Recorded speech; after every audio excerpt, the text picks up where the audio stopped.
belum tentu. Karena suasana sekarang ini dengan suasana di era Soeharto itu jauh beda, ya, di mana sistem dan mekanisme rekrutmen politik akan sangat jauh berbeda di zaman Orde Baru dengan zaman sekarang ini. Jadi misalnya begini, kita berandai bahwa di suatu waktu tertentu ada kejadian politik di mana seseorang sudah 2 kali menjabat sebagai presiden, gitu. Terus ada peristiwa yang sangat menentukan masa depan negara ini, dan itu hanya bisa diselesaikan atau disepakati melalui konsensus politik nasional bahwa si orang itu yang bisa, yang sudah menjabat. Nah, dalam ketentuan Undang-Undang Dasar kita itu tidak ada memberi solusi, nggak ada jawabannya, karena misalnya melarang, gitu. Nah, padahal dinamikanya dia sangat dibutuhkan. Nah, mestinya perundang-undangan bisa mengakomodir itu, tentu dengan ya istilahnya kalau kita lihat kembali pendapatnya Bang Aberson dalam rapat-rapat amandemen Undang-Undang Dasar 45 itu dibolehkan, tetapi ada jeda waktunya gitu loh. Nah, sehingga tidak menutup ruang bagi tokoh politik nasional yang sudah 2 periode, tetapi dengan kegentingan memaksa satu keadaan, dia kemudian disepakati kembali menjadi presiden. Nah, itu situasi begitu bukan tidak mungkin akan terjadi di Indonesia. Kalau yang itu JK sendiri kan, itu JK MK kan ada putusan di MK, Pak. Nah, dari tanggapan Abang sendiri sebagai pengamat gimana, Pak? Kasus yang Pak JK. di MK itu, Pak.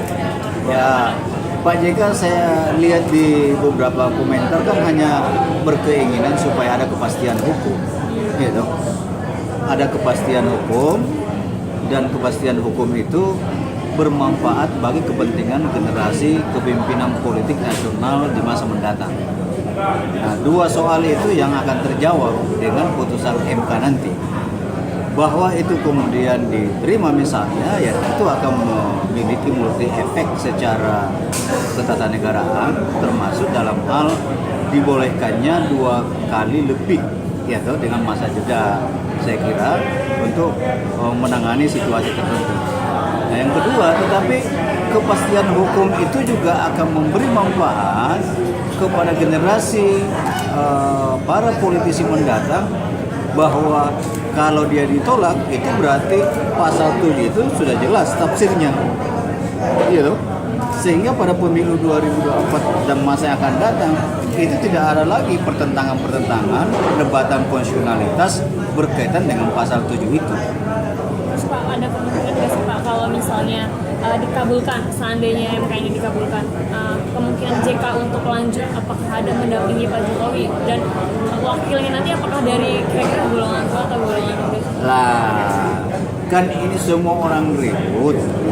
Jangan-jangan Jokowi Pak JK dipersiapkan untuk menjadi wapresnya Jokowi. Lah, walaupun misalnya MK itu menerima permohonan DPP Perindo, yang dalam hal ini tentu saja akan membuka peluang bagi Pak JK, tetapi kan juga belum tentu dan tidak ada jaminan Pak Jokowi mengambil Pak JK menjadi wapres.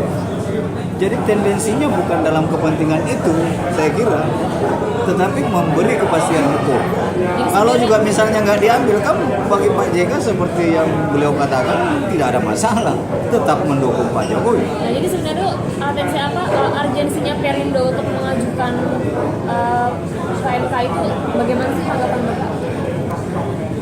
Kalau saya baca dari permohonan Perindo melalui yang dia tuliskan di dalam permohonan yang bisa semua orang baca di websitenya MK, kan jelas sekali kalau kita lihat petitumnya, gitu ya. Dia meminta tafsir pasal 7 itu, penjelasan pasal 169 berkaitan dengan frasa berturut-turut dan tidak berturut-turut.